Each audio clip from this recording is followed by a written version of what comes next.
ছয় দফা দাবিতে বগুড়ায় পলিটেকনিক শিক্ষার্থীদের সড়ক অবরোধ। বগুড়া প্রতিনিধি মহিউদ্দিনের প্রতিবেদনে। বগুড়া পলিটেকনিক ইনস্টিটিউটের শিক্ষার্থীরা ৬ দফা দাবিতে সড়ক অবরোধ করে বিক্ষোভ শুরু করেছেন।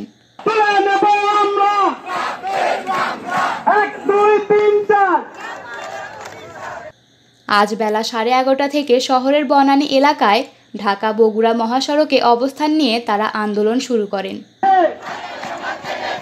শিক্ষার্থীরা মহাসড়কে আগুন জ্বালিয়ে সড়কে বসে পড়েন এবং বিভিন্ন স্লোগান দিতে থাকেন। এতে ঢাকা বগুড়া মহাসড়কে তীব্র যানজটের সৃষ্টি হয় এবং সাধারণ মানুষ ভোগান্তিতে পড়েন।